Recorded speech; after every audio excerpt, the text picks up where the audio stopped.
روحانی طور پر مضبوط لوگوں کو خدا کے کلام اور دعا کے ذریعے خدا کا فضل حاصل کرنا چاہیے اور اس سے لطف اندوز ہونا چاہیے، اور اس فضل کا اشتراک بھی اس کی خدمت کے ذریعے کریں۔ اگر آپ اس متوازن زندگی کو برقرار نہیں رکھ سکتے اور محض خدمت اور رضا کرانہ آؤٹ پٹ کے بغیر ان پٹ پر توجہ مرکوز کریں تو ہم روحانی طور پر موٹے ہو جائیں گے اور آسانی سے متکبر ہو جائیں گے، اور اگر ہم محض دعا اور کلام کے ذریعے ان پٹ کے بغیر رضا کرانہ اور خدمت کے آؤٹ پٹ پر توجہ دیں، ہم جلد ہی تھکن اور دماغی خشکی کا تجربہ کریں گے۔ ابدی اور غیر متغیر کلام خدا، خدا کے ساتھ چلنا۔ بائبل جو وقت سے ماورا ہے، خدا کے ساتھ چلنا۔ حصہ 2، روحانی طور پر مضبوط شخص۔ حصہ اول۔ اس دنیا میں قوت کے حامل افراد کو مضبوط لوگ کہا جاتا ہے۔ اس دنیا میں ایک شخص جو زیادہ دولت اور طاقت اور اعلیٰ درجہ رکھتا ہے ایک طاقتور انسان کہلاتا ہے۔ یہ ایک ایسی دنیا بن گئی جس میں جنگل کا قانون حقیقت بن گیا ہے، لہٰذا کمزور طاقتوروں کے ہاتھ سے نہ نگلا جائے۔ کمزوری حالت سے باہر نکلنے کے لیے دولت، طاقت اور مقام کے حصول کے لیے جدوجہد کرتا ہے جو دنیا میں طاقتور کے پاس ہے، اور بعض اوقات اس کے لیے جرائم کرتا ہے، یہاں تک کہ وہ کلیسیا میں خدا کے نام سے پکارتے اور انہی چیزوں کی تلاش کرتے ہیں۔ تاہم بائبل میں مضبوط روحانی قوت کبھی بھی دنیا میں طاقتور لوگ نہیں ہیں۔ کوئی چاند کی طرح ہے، سورج کی طرح نہیں۔ بائبل میں روحانی طور پر مضبوط شخص بلا شبہ ایک مرد خدا ہے۔ ایسے لوگ تھے جنہوں نے اپنی قوت سے سورج بننے کی کوشش کی، اور وہ لوگ جو بائبل میں سورج کی طرح ظاہر ہوئے ان دنوں میں زمین پر جبار تھے، اور بعد میں جب خدا کے بیٹے انسان کی بیٹیوں کے پاس گئے تو ان کے لیے ان سے اولاد ہوئی۔ یہی قدیم زمانہ کے سورما ہے جو بڑے نامور ہوئے ہیں، اور کوش سے نمرود پیدا ہوا، وہ روئے زمین پر ایک سورما ہوا ہے۔ یہ جنگجو اور شہرت کے حامل مرد تھے، لیکن بائبل اگلی آیت میں ظاہر کرتی ہے کہ انہوں نے یہ طاقت خدا کی مخالفت کے لیے استعمال کی، اور خداوند نے دیکھا کہ زمین پر انسان کی بدی بہت بڑھ گئی اور اس کے دل کے تصور اور خیال سدا برے ہی ہوتے ہیں۔ تب خداوند زمین پر انسان کو پیدا کرنے سے ملول ہوا اور دل میں غم کیا، اور خداوند نے کہا کہ میں انسان کو جسے میں نے پیدا کیا روئے زمین پر سے مٹا ڈالوں گا، انسان سے لے کر حیوان اور رینگنے والے جاندار اور ہوا کے پرندوں تک، کیونکہ میں ان کے بنانے سے ملول ہوں۔ خداوند کے سامنے وہ ایک شکاری سورما ہوا ہے، اس لیے یہ مثل چلی کہ خداوند کے سامنے نمرود سا شکاری سورما۔ خداوند کے سامنے ایک شکاری سورما کے فکرے کا مطلب ہے کہ اس نے خدا کے خلاف بغاوت کی۔ نیز بنی اسرائیل نے خدا کو بطور بادشاہ ترک کر دیا اور ایک انسان بادشاہ کی خواہش کی، اور خدا نے جو بادشاہ وہ چاہتے تھے انہیں دیا۔ وہ بادشاہ جو دنیا چاہتی تھی ساؤل تھا۔ اس کا ایک جوان اور خوبصورت بیٹا تھا جس کا نام ساؤل تھا، اور بنی اسرائیل کے درمیان اس سے خوبصورت کوئی شخص نہ تھا۔ بائبل میں ساؤل جیسے نمایاں افراد ظاہر ہوئے ہیں، اور سارے اسرائیل میں کوئی شخص ابی سلوم کی طرح اس کے حسن کے سبب سے تعریف کے قابل نہ تھا، کیونکہ اس کے پاؤں کے تلوے سے سر کے چاند تک اس میں کوئی عیب نہ تھا۔ تب حجیت کے بیٹے ادونیا نے سر اٹھایا اور کہنے لگا، میں بادشاہ ہوں گا، اور اپنے لیے رتھ اور سوار اور 50 آدمی جو اس کے آگے آگے دوڑیں تیار کیے۔ اور اس کے باپ نے اس کو کبھی اتنا بھی کہہ کر ازردہ نہیں کیا کہ تو نے یہ کیوں کیا، اور وہ بہت خوبصورت بھی تھا اور ابی سلوم کے بعد پیدا ہوا تھا۔ تاہم بائبل میں خدا نے ان لوگوں کو مرد خدا نہیں بلایا، اور نہ ہی اس نے ان کے روحانی طور پر مضبوط انسان ہونے کی بات کی، اور نہ ہی اس نے انہیں اچھا چنا تھا۔ یسوع نے کہا کہ مرد خدا وہ ہے جو یسوع میں قائم رہتا ہے۔ تم مجھ میں قائم رہو اور میں تم میں۔ جس طرح ڈالی اگر انگور کے درخت میں قائم نہ رہے تو اپنے آپ سے پھل نہیں لا سکتی، اسی طرح تم بھی اگر مجھ میں قائم نہ رہو تو پھل نہیں لا سکتے۔ میں انگور کا درخت ہوں، تم ڈالیاں ہوں۔ جو مجھ میں قائم رہتا ہے اور میں اس میں، وہی بہت پھل لاتا ہے، کیونکہ مجھ سے جدا ہو کر تم کچھ نہیں کر سکتے۔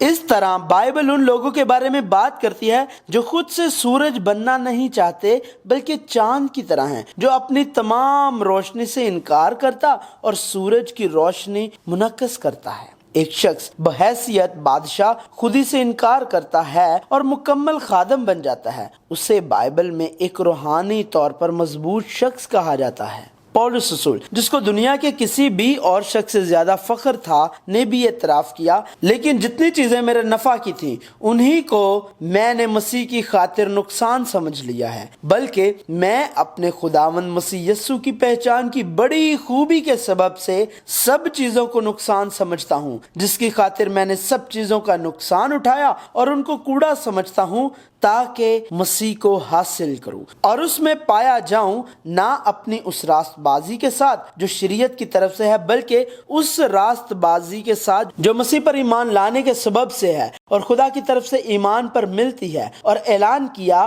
اگر فخر ہی کرنا ضرور ہے تو ان باتوں پر فخر کروں گا جو میری کمزوری سے متعلق ہیں۔ میں ایسے شخص پر تو فخر کروں گا لیکن اپنے آپ پر سوا اپنی کمزوریوں کے فخر نہ کروں گا، مگر اس نے مجھ سے کہا کہ میرا فضل تیرے لیے کافی ہے کیونکہ میری قدرت کمزوری میں پوری ہوتی ہے، پس میں بڑی خوشی سے اپنی کمزوری پر فخر کروں گا تاکہ مسیح کی قدرت مجھ پر چھائی رہے۔ اس لیے میں مسیح کی خاطر کمزوری میں، بے عزتی میں، احتیاج میں، ستائے جانے میں، تنگی میں خوش ہوں، کیونکہ جب میں کمزور ہوتا ہوں اسی وقت زور آور ہوتا ہوں۔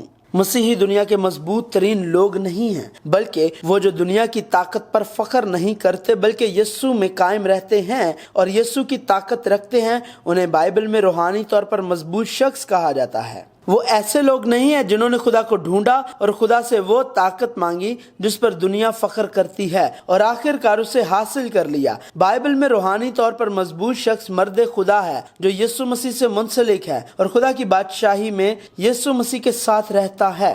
اب ہم روحانی طور پر مضبوط مسیحی مرد خدا کے روحانی ان پٹ اور روحانی آؤٹ پٹ پر اور ان کے درمیان روابط، کلیسیا، توازن، ترجیح اور نہ بدلنے والے پر ایک نظر ڈالتے ہیں۔ روحانی ان پٹ۔ سب سے بڑھ کر روحانی طور پر مضبوط انسان بننے کا پہلا ان پٹ کلام حیات ہے۔ جس طرح جسم کے لیے کھانا نہ کھانے کا مطلب موت ہے، لہٰذا خوراک کو زندگی کہا جاتا ہے۔ بائبل کا کلام بھی جو کہ روحانی خوراک ہے، مسیحیوں کے لیے زندگی ہے۔ اور جب موسیٰ یہ سب باتیں اسرائیلیوں کو سنا چکا تو اس نے ان سے کہا کہ جو باتیں میں نے تم سے آج کے دن بیان کی ہیں ان سب سے تم دل لگانا اور اپنے لڑکوں کو حکم دینا کہ وہ احتیاط رکھ کر اس شریعت کی سب باتوں پر عمل کرے، کیونکہ یہ تمہارے لیے کوئی بے سود بات نہیں بلکہ یہ تمہاری زندگانی ہے، اور اسی سے اس ملک میں جہاں تم یردن پار جا رہے ہو کہ اس پر قبضہ کرو، تمہاری عمر دراز ہوگی۔ انسان کا دل ہمیشہ بھرا رہتا ہے، چاہے وہ کسی شخص یا اسباب کے ساتھ ہو، چاہے یہ نظر آنے والی اشیاء ہوں یا نظر نہ آنے والی ہوں، دل ہمیشہ بھرا رہتا ہے۔ لہٰذا ہمیں پہلے اپنے دلوں کو زندگی کے کلام سے بھرنا چاہیے۔ اگر ہم اسے پہلے کلام سے نہیں بھرتے تو شیطان اس خلا کو بدروحوں سے بھر دے گا۔ جب ناپاک روح آدمی میں سے نکلتی ہے تو سوکھے مقاموں میں آرام ڈھونڈتی پھرتی ہے اور نہیں پاتی، تب کہتی ہے میں اپنے اس گھر میں پھر جاؤں گی جس سے نکلی تھی، اور آ کر اسے خالی اور جھڑا ہوا اور آراستہ پاتی ہے۔ پھر جا کر اور 7 روحیں اپنے سے بری ہمراہ لے آتی ہے اور وہ داخل ہو کر وہاں بستی ہیں، اور اس آدمی کا پچھلا حال پہلے سے بھی بدتر ہو جاتا ہے۔ اس زمانہ کے برے لوگوں کا حال بھی ایسا ہی ہوگا۔ اور روحانی طور پر مضبوط انسان بننے کا دوسرا ان پٹ دعا یا زندگی ہے۔ دعا صرف اپنی ضروریات بتانے اور زندگی میں مدد مانگنے کے بارے میں نہیں ہے۔ دعا ایک رابطے کا ایسا ذریعہ ہے جسے خدا نے باوقار طریقے سے اپنے لوگوں کو خدا کے ساتھ ان کے تعلقات کو بحال اور برقرار رکھنے کے لیے دیا ہے۔ دعا خدا کے کلام کے ذریعے خدا کی مرضی کو سننا، خدا खुदा की बादशाही, रूहुल कुद्स और रूहुल कुद्स से मामूर होने की तलाश करना है, दुआ के जरिए ईमान और फजल की तलाश करना और अपने ख्यालात और जिंदगी को खुदा से भरना है, जैसा कि कलाम जिंदगी है। इसलिए हमें अपनी तमाम जिंदगी के लिए थामे रहना चाहिए। दुआ जिंदगी की सांस भी है जो हमेशा जारी रहनी चाहिए। एक रूहानी मजबूत इंसान बनने के लिए तीसरा इनपुट है मजहबी किताबें, जो कि पहले ईमानदारों ने अपने मसाइब, कलाम और ईमान के जरिए मुरतब की हैं। यीशु मसीह में पाए जाने वाली अंजील के खजाने जैसी किताबें मौजूद हैं। जैसा कि मसीहियत के 2000 सालों के दौरान बहुत से ईमानदारों ने अपनी जिंदगियों और दीनदारी में जद्दोजहद की और परेशानियां उठाईं। इस्लाह शुदा इलाहियात पर मबनी कुछ मजहबी किताबों की दुकानों में 100 या कम से कम 50 साल से महफूज हैं। इतनी लंबी मुद्दत से उनके कायम रहने के काबिल होने की यकीनन कोई ना कोई अच्छी वजह है। हमें ईमान की किताबों के जरिए खुदा और खुदा की बादशाही के बारे में अपनी समझ को वसी करने और इस ईमान को जिसको हम जानते और खुदा की सच्चाई के लिए वाज़े और ऐन मुताबिक नुक्ता नज़र से यकीन रखते हैं, मजीद बेहतर करने की ज़रूरत है। रूहानी आउटपुट। हम अपनी मजहबी ज़िंदगी में सिर्फ सुनने, सीखने और तरबियत से कभी भी बालग नहीं बनेंगे। रज़ाकारी और खिदमात के ज़रिए पैदावार होनी चाहिए। हमें रज़ाकाराना तौर पर खिदमत अंजाम देनी चाहिए, लेकिन ना इनपुट से कम और ना ही इनपुट से ज़्यादा, बल्कि जितना हमें मिला। इस तरह हम तवाज़ुन कायम रख सकते हैं। अगर हमें फ़ज़ल मिलता है तो हमें इस फ़ज़ल को बांटने के लिए एक जगह की ज़रूरत है ताकि बढ़ते रहें। लिहाजा ख़ानदान के ज़रिए माशरे में जाना और माशरे के ज़रिए ज़मीन की इंतहा तक जाना मुमकिन है, लेकिन ये नामुमकिन है अगर हम अपने ख़ानदान और माशरे में बेतरतीब ज़िंदगी गुजारें और महज ज़मीन की इंतहा तक जाएं। क्योंकि हमें अचानक फजल मिला, लिहाजा ईमान के इनपुट के साथ हमारे लिए ईमान का आउटपुट अहम है। एक रूहानी तौर पर मजबूत शख्स के तौर पर ईमान का पहला फल खानदान है। बाइबल बयान करती है कि शौहरों को अपनी बीवियों पर हुक्मरानी करनी और उनसे मोहब्बत करनी चाहिए और उन पर सख्ती नहीं करनी चाहिए, बल्कि उनका ख्याल रखें। और बीवियों से कहा गया है कि वो अपने शौहरों की मदद करें, उनकी इज्जत करें, उनके ताबे रहें और उनकी फरमाबरदारी करें। नीज वालिदैन को अपने बच्चों को गुस्सा नहीं दिलाना चाहिए, उन्हें तरबियत और हदायत करें और बच्चों को खुदावंद में अपने वालिदैन की फरमाबरदारी और उनकी इज्जत करनी चाहिए। यकीनन ये तरजीह की एक वसअत है कि ना सिर्फ खानदान बल्कि दुनिया और जमीन की इंतहा को भी तरतीब दिया जाए, जिससे मुस्तकबिल में निपटा जाएगा। दूसरे लफ्जों में यरूशलेम में और तमाम यहूदिया और सामरिया में और ज़मीन की इंतहा तक का तसव्वुर तरजीहात का मामला है। ज़रूरी नहीं कि यरूशलेम में अंजील की बशारत होने के बाद यहूदिया जाना और फिर सामरिया और आखिर में ज़मीन के इंतहा तक। इसी तरह ये नहीं है कि दुनिया में जाने के लिए ख़ानदान को अंजीली बशारत दी जाए और ज़मीन की इंतहा तक जाने के लिए दुनिया में अंजीली बशारत दी जाए। लेकिन इसके अलावा अगर हम घर में फातेह जिंदगी नहीं गुजार सकते तो दुनिया में फातेह जिंदगी मुश्किल है, और अगर आप दुनिया में फातेहाना जिंदगी नहीं गुजारते तो जमीन की इंतहा में नूर की जिंदगी भी मुश्किल है। एक शख्स जो घर में अपने वालिदैन के साथ मुखलिस है, वो खुदा के कलाम की तामील करता है और एक मुतवाज़न मसीही जिंदगी गुजारता है। अगर हम घर में वालिदैन और बच्चे की तरह जिंदगी नहीं गुजारते लेकिन कलीसिया और दुनिया में खुशगवार जिंदगी गुजारते हैं तो एक दिन हमारी कमजोरी जाहिर हो जाएगी। एक रूहानी तौर पर मजबूत शख्स की हैसियत से ईमान का दूसरा आउटपुट दुनिया है। जब यीशु ने कहा तुम दुनिया के नमक और नूर हो, तो वो हमारी शनाख्त का जिक्र कर रहा था, ना कि हमारे मकसद की। ये नमक और नूर बनने के बारे में नहीं है, हम पहले ही दुनिया के नमक और दुनिया के नूर हैं। बतौर मसीही ना सिर्फ जहां हम बनना चाहते हैं बल्कि अपने खानदानों और माशरे में भी जहां हम हैं, हमें नमक की तरह जिंदगी और नूर की तरह जिंदगी गुजारना चाहिए। दुनिया तलख और तारीक हो रही है। इस वक्त खुदा के लोग जिन्हें घर और कलीसिया में तरबियत दी गई है, वो इस दुनिया में उनके सपुर्द करदा करदार जहां उन्हें होना चाहिए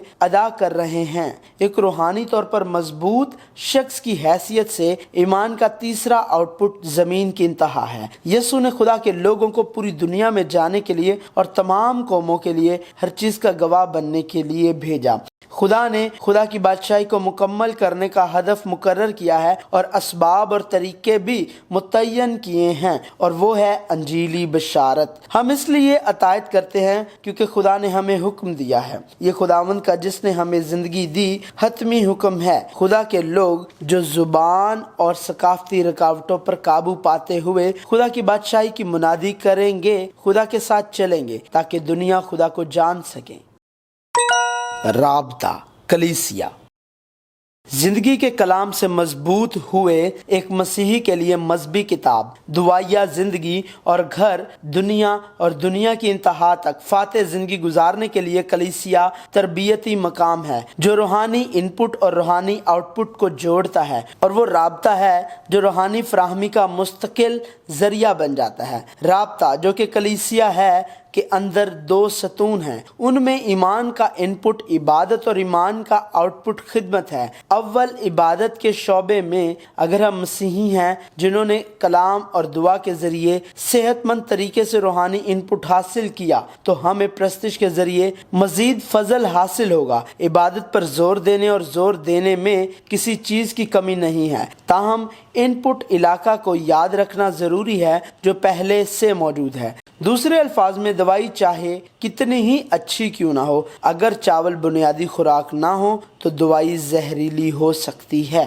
इस तरह एक सेहतमंद मसीही की हैसियत से जब हम पहली बार रूहानी इनपुट के ज़रिए एक फाते ज़िंदगी गुजारते हैं तो इबादत एक बड़ा फजल बन जाती है। ये भी नोट करना चाहिए कि इबादत को सिर्फ इबादत के वक्त के अल्फाज तक महदूद नहीं किया जा सकता। खुदा की बंदगी इबादत के वक्त से ज़्यादा होनी चाहिए। ये एक इबादत की ज़िंदगी है। अगर इबादत इनपुट और आउटपुट के दरमियान राब्ते के इनपुट की तरफ थी तो कलीसिया में खिदमत करना जो कि रज़ा कराना है आउटपुट के करीब है। अगर हम पर फजल के वसीले इबादत के ज़रिए से ताकत भरपूर हो जाती है तो कलीसिया की मोहब्बत की दीवारों के अंदर हमें मिलने वाले फजल और तहाइफ के मुताबिक खिदमत करते हुए खुद को बतदरीज दरियाफ्त करने और तामीर करने का अमल होना चाहिए। हम कभी भी ये नहीं कह सकते कि हम महज प्रस्तिश की इबादत में शिरकत करके मसीही की हैसियत से रहते हैं। खिदमत और रज़ा कराना काम के ज़रिए हमें बढ़ना और बालिग होना चाहिए। ताहम ये याद रखना चाहिए कि ये आउटपुट गिरजा घर तक महदूद नहीं होनी चाहिए। हमें गिरजा घर में अच्छी तरबियत करनी चाहिए जो बुनियाद रखने के लिए एक तरबियती मैदान दुनिया में और घर में भी रोशन है। अक्सर ऐसे लोग होते हैं जो कलीसिया के अच्छे ओहदेदार होते हैं, लेकिन क्या घर में और काम पर खराब शोहरत वाले लोग होते हैं? ये भी सेहतमंद मसीही होना नहीं है। तवाज़ुन। हमें याद रखना चाहिए जिस तरह एक जिस्मानी तौर पर सेहतमंद शख्स से मुराद वो शख्स है जो बड़े ताकतवर शख्स के बजाय अच्छा खाता है और हजम करता है, रूहानी तौर पर मजबूत शख्स वो शख्स होता है जो हमेशा अपने आप को कलाम और दुआ से भरता है और फजल से भरी खिदमत और रज़ा कराना खिदमत के ज़रिए हमेशा मुतवाज़न रहता है। ये एक ऐसा शख्स है जो झुकता नहीं है, ये कहकर खुदावंद अपने खुदा से अपने सारे दिल और अपनी सारी जान और अपनी सारी अक्ल से मोहब्बत रख। बड़ा और पहला हुक्म यही है और दूसरा इसकी मानिद ये है कि अपने पड़ोसी से अपने बराबर मोहब्बत रख। इन्हीं दो हुक्मों पर तमाम तौरात और अंबिया के सहीफों का मदार है। यीशु ने कहा कि खुदा से मोहब्बत और पड़ोसियों से मोहब्बत एक जैसे हैं। जिस तरह हमें खुदा से मोहब्बत करने के लिए खुदा के फजल की ज़रूरत है, इसी तरह हमें अपने पड़ोसियों से मोहब्बत करने के लिए खुदा के फजल की ज़रूरत है। हम अपने पड़ोसी से नफरत नहीं कर सकते जब हम कहते हैं कि हम खुदा से मोहब्बत करते हैं, और जब हम ये नहीं कह सकते कि हम खुदा से मोहब्बत नहीं करते जब अगर हम कहते हैं कि हम अपने पड़ोसी से मोहब्बत करते हैं। ये दोनों एक ही चीज़ हैं। इस तरह एक मजबूत रूहानी शख्स को ईमान के इनपुट और आउटपुट में तवाज़ुन रखना चाहिए। हमें हर रोज़ मौजूद खुदा से लुत्फ़अंदोज़ होना है और उसके लिए हमें मुसलसल इनपुट हासिल करना है और उसे मसावी पैदावार के साथ तवाज़ुन में रखना है। इस तरह हम तवील अरसे तक सेहतमंद रह सकते हैं। ऐसी हालत को बरकरार रखने के काबिल होना जो ना तो बहुत गहरी हो और ना ही बहुत सतही, जिस्मानी और रूहानी सेहत दोनों के लिए अच्छा है। तरजीह। रूहानी इनपुट और आउटपुट के दरमियान और खुद इसमें भी बाहमी ताल्लुक की अहमियत तरजीह है। आउटपुट इनपुट से पहले नहीं हो सकता। इनपुट में दुआ कलाम हयात से पहले नहीं हो सकती और ईमान की किताबें दुआ से पहले नहीं होनी चाहिए। नीज आउटपुट में दुनिया खानदान से पहले नहीं हो सकती और जमीन की इंतहा तक जाने के मकसद को दुनिया में नमक और नूर के किरदार से पहले नहीं होना चाहिए। यकीनन ये तवारीखी तरतीब के बारे में नहीं है बल्कि अहमियत का मामला है। ये एक वक्त की तरतीब नहीं है जिसकी पैरवी की जानी चाहिए बल्कि एक तरजीह है जिसे याद रखना और मानना जरूरी है। नाकाबिले तब्दील रूहानी तौर पर मजबूत शख्स जिसका हवाला बाइबल में दिया गया है ऐसा शख्स है जिसको नाकाबिले तब्दील साबित किया गया है। एक रूहानी तौर पर मजबूत शख्स साउल और सुलेमान की तरह किसी ऐसे शख्स का हवाला नहीं देता जो एक वक्त में शानदार तरीके से इस्तेमाल किया गया हो लेकिन बिलाखिर इस तरह चला गया जैसे तर्क कर दिया गया हो। इससे मुराद वो शख्स है जो खुदा के दिए हुए किरदार को जहां उसे आखिर तक होना चाहिए पूरा करता रहता है, यहाँ तक कि अगर उनका आगाज जब खुदा के जरिए इस्तेमाल हो रहे हों ना महसूर कुन होता और ना नुमाया होता है। क्रिसमस ड्रामे में यूसुफ और मरियम मरकजी किरदार हैं और उन किरदारों का होना बहुत अच्छा होगा, लेकिन अगर दिया गया किरदार गधा भी हो जिसमें हम सामाइन को अपना चेहरा नहीं दिखा सकते, ये भी बहुत अच्छा है। अहम बात यह है कि ड्रामे के इख्तिताम तक जिस शख्स को गधे का किरदार दिया जाता है उसे लाजमी तौर पर गधे के तौर पर अपनी पोजीशन बरकरार रखनी चाहिए जैसा कि तमाम किरदार अदा करते हैं। बाइबल ऐसे शख्स को रूहानी तौर पर मजबूत शख्स कहती है। बाइबल जो वक्त से मावरा है खुदा के साथ चलना जारी है।